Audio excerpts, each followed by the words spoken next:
Hola, hola, qué gusto saludarlos y darles la bienvenida a un nuevo encuentro con su mejor versión. Esto es Estética Bariátrica con Yolermi, el espacio donde dejamos atrás las excusas para darle la bienvenida a los resultados. Sabemos perfectamente que dar el paso hacia una cirugía es de valientes, pero mantener el éxito y adueñarse de esa nueva realidad es un trabajo diario de liderazgo. Aquí no venimos a hablar de un cambio temporal, venimos a entregarte las herramientas para que asumas el control absoluto de tu salud, tu estética y tu mentalidad. Así que prepárate, porque hoy vas a descubrir que el límite no existe cuando decides transformarte desde la raíz. Damos inicio a nuestro panel con la doctora Clarimar Carreño, ginecóloga obstetra, para hablar de un tema crucial: cómo afecta el ovario poliquístico a la paciente bariátrica y qué pasa con tus hormonas tras la pérdida de peso. También nos acompaña Rosalinda Fuscá, nutricionista y dietista. Juntas vamos a desglosar los pilares fundamentales para mantener una alimentación balanceada y blindar tu salud a largo plazo. Dice presente Brinet Núñez, fisioterapeuta y entrenadora deportiva, con quien conversaremos acerca del entrenamiento funcional como la nueva medicina para el cuerpo. Y además, familia, al finalizar tendremos nuestra sección Mitos y Realidades, donde vamos a derribar esos tabúes que suelen frenar tu progreso y revelaremos las verdades sin filtro que nadie te dice sobre el mantenimiento definitivo. Muy bien, damos inicio a nuestro panel de especialistas y le doy la bienvenida a la doctora Clarimar Carreño, ginecóloga obstetra. Con ella vamos a abordar un tema crucial: cómo afecta el ovario poliquístico a la paciente bariátrica y qué pasa con tus hormonas tras la pérdida de peso. Bienvenida, doctora, ¿cómo estás? ¿Cómo estás, Yolermi? Muchas gracias por la invitación. Excelente. ¿Por qué la obesidad y el síndrome de ovario poliquístico están tan conectados? Sí, el síndrome de ovario poliquístico, que hoy en día se ha modificado su nombre, hoy lo tratamos como el síndrome ovárico metabólico poliendocrino, es un trastorno que abarca muchas alteraciones a nivel orgánico, no solamente el trastorno hormonal, la alteración anatómica del ovario, sino también trastornos metabólicos que generalmente, si la paciente no es diagnosticada en el momento propicio, puede evolucionar a una obesidad mórbida y desarrollar trastornos como la diabetes mellitus tipo 2. Y es principalmente porque ocurre una alteración a nivel del funcionamiento de la hormona de la insulina, donde estas pacientes se hacen resistentes a la acción de la hormona y generan una resistencia a la insulina o un hiperinsulinismo. Por lo tanto, altera el metabolismo de los carbohidratos y puede llevar a un aumento de peso exagerado en estas pacientes no diagnosticadas ni tratadas a tiempo. ¿La cirugía bariátrica puede considerarse una cura definitiva para el síndrome de ovario poliquístico? Sí, está claro que la pérdida de peso que ocurre con estas técnicas quirúrgicas, y dependiendo de la técnica quirúrgica empleada en estas pacientes, puede perderse hasta un 25-30% del peso corporal. Cuando ocurre esta importante pérdida de peso, va a haber una modificación importante a nivel del organismo de la paciente, tanto a nivel hormonal como a nivel metabólico. El hecho de perder tejido graso ya comienza a mejorar la resistencia a la insulina, el funcionamiento de la insulina, aumentan los niveles de la hormona de leptina, y esto hace que mejore la función del ovario totalmente y la paciente comienza a tener una evolución satisfactoria en cuanto a la función del ovario, a la fertilidad y a sus ciclos menstruales. ¿Cómo cambia el ciclo menstrual en los primeros meses tras la pérdida masiva de peso? Sí, generalmente las pacientes que tienen una obesidad importante y tienen este trastorno ovárico metabólico cursan con lo que llamamos una amenorrea o una oligomenorrea, que son ciclos menstruales muy largos. Se retarda la llegada entre una regla y la otra. Por lo tanto, este trastorno hormonal hace que aumenten los niveles de andrógenos, que es la testosterona, que es lo que va a producir los cambios a nivel físico de la paciente, como es el vello grueso, el aumento de peso, el hirsutismo, la caída del cabello, y por lo tanto también va a producirse una alteración en la ovulación de la paciente. todo este cambio va a mejorar totalmente cuando existe la pérdida de este tejido graso, porque va a comenzar a funcionar la insulina, por lo tanto va a acelerarse el metabolismo de los carbohidratos, van a empezar a perder peso, va a mejorar los niveles del estrógeno, baja la testosterona y las pacientes comienzan a tener ciclos menstruales regulares y comienzan a tener ovulación adecuada. Muchas pacientes reportan que su fertilidad se disparó tras operar el estómago. ¿A qué se debe esto, doctora? Sí, por esto mismo. Al haber la pérdida de peso importante, más de un 15 o un 20%, ya comienza a haber una mejoría en la función hormonal del ovario. Comienza a aumentar el estrógeno, baja la testosterona, se mejora la acción de la insulina y todo esto va a mejorar la calidad ovulatoria del ovario.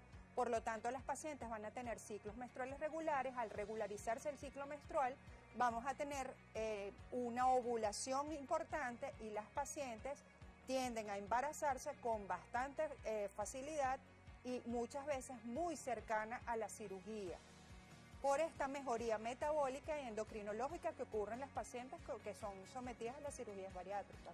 Importante entonces saber cuánto tiempo exacto debe esperar una mujer bariátrica antes de buscar ese embarazo seguro.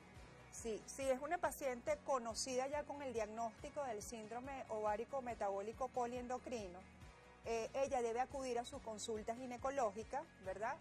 Inmediatamente a la cirugía bariátrica. Porque ya cuando comienzan a normalizarse los ciclos menstruales, ya nosotros tenemos que poner un tratamiento que nos evite la ovulación, ¿verdad?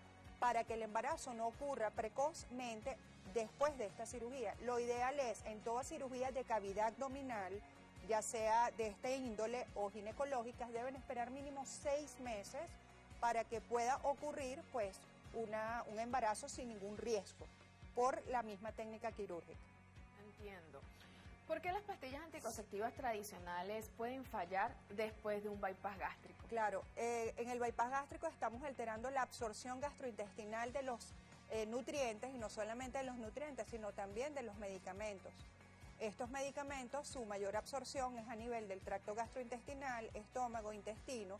Por lo tanto, al yo modificar la anatomía, voy a modificar el proceso absortivo y por lo tanto la absorción va a estar disminuida, incluso nula, y es como si la paciente no estuviera tomando anticonceptivos orales. Entonces nosotros en este caso deberíamos de usar métodos alternos para conservar los ciclos menstruales y evitar un embarazo no deseado en estas pacientes que son sometidas a cirugías bariátricas. ¿Qué sucede con las inyecciones? Sí, como tiene una aplicación que no lleva una vía gastrointestinal, puede mejorar la función de los métodos no orales, que son las inyecciones intramusculares, que son mensuales o trimestrales. También están los dispositivos intrauterinos no hormonales y los implantes subdérmicos, siempre y cuando sean pacientes candidatas a estos métodos. ¿Qué otros métodos anticonceptivos, además de lo que acaba de mencionar, pueden ser recomendados para una paciente que se ha hecho alguna cirugía bariátrica? Si son pacientes con trastornos hormonales de base, sabemos que este tipo de cirugía nos va a mejorar en gran efectividad el proceso hormonal. Sin embargo, estaría indicado los métodos no hormonales, ¿verdad? Como son los dispositivos intrauterinos. Claro, hay mucho tabú en el uso de estos dispositivos, por lo tanto se le puede ofrecer métodos hormonales anticonceptivos, los inyectables, los orales, pero siempre bajo prescripción médica y control, vigilancia, para saber si existe una efectividad en cuanto a la regulación del ciclo menstrual y la regulación de la ovulación y la fertilidad en estas pacientes. Sobre los tabúes que estaba mencionando respecto a los aparatos intrauterinos, me preguntan mucho, sobre todo en las redes sociales, si son dolorosos, si son efectivos, qué pasa si la mujer es estrecha, ¿qué nos puede decir? Sí, estos métodos intrauterinos deben individualizarse en las pacientes y ver si son candidatas o no al uso de estos métodos. Generalmente son métodos bastante inocuos, bajo una aplicación adecuada, deben ser colocados con la menstruación para permitir un abordaje del dispositivo a la cavidad uterina que disminuye el dolor, y generalmente debe explicársela a la paciente en qué consiste la aplicación de estos métodos y cómo debe cuidar después su aparato intrauterino, porque hay cuidados que debemos tener con el uso de estos dispositivos intrauterinos. Sin embargo, es un método ideal, es bien efectivo para evitar el embarazo no deseado en pacientes que ya han sido gestantes o en algún momento han tenido un embarazo, así no haya llegado al término, pero en general son métodos bastante eficaces para controlar la fertilidad. Okay.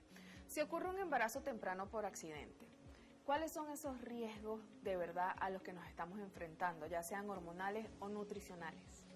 Sí, bueno, una paciente con cirugía bariátrica es una paciente que debe ser abordada de manera multifactorial por un equipo multidisciplinario, no solamente por nosotros los ginecobstetras, también por el nutricionista, por el médico internista, por el endocrinólogo, para nosotros poder llevar a término de manera efectiva y eficaz el embarazo.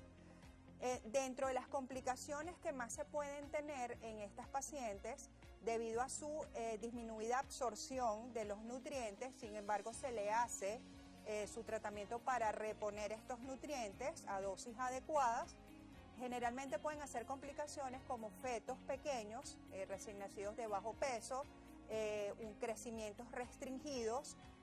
Sin embargo, vuelvo y repito, son procesos que se pueden ir mejorando a medida que vayamos controlando el embarazo, puesto que vamos a ir viendo el aumento de peso de estas pacientes durante los 9 meses y el aumento y crecimiento del feto intrauterino. Ahí nosotros podemos manejarnos con medicamentos que nos permitan abordar al feto y poder mejorar el crecimiento fetal. Pero generalmente nos hacen restricción de crecimiento, bajo peso al nacer y partos pretérminos también. Por favor, ¿nos puede regalar sus redes sociales y número de contacto? Sí, mi red por Instagram es doctora.clarimarcarreno con Y y mi número de teléfono 0414-336-1919. Extraordinario, doctora. Muchísimas gracias por acompañarnos y darnos tanta claridad en este tema que impacta a tantas mujeres. Familia, nos toca hacer nuestra primera pausa. No olviden seguirnos, estamos en Instagram como @estéticabariatripiso, @jolermiaraujo, en TikTok estoy como @jolermi.araujo, en YouTube estamos como @estéticabariatri. Si desean comunicarse con nosotros, pueden hacerlo a través del 0412-335-2423. Amigos, no se muevan, porque al regreso seguiremos con más de Estética Bariátrica con Yolermi. Ya regresamos.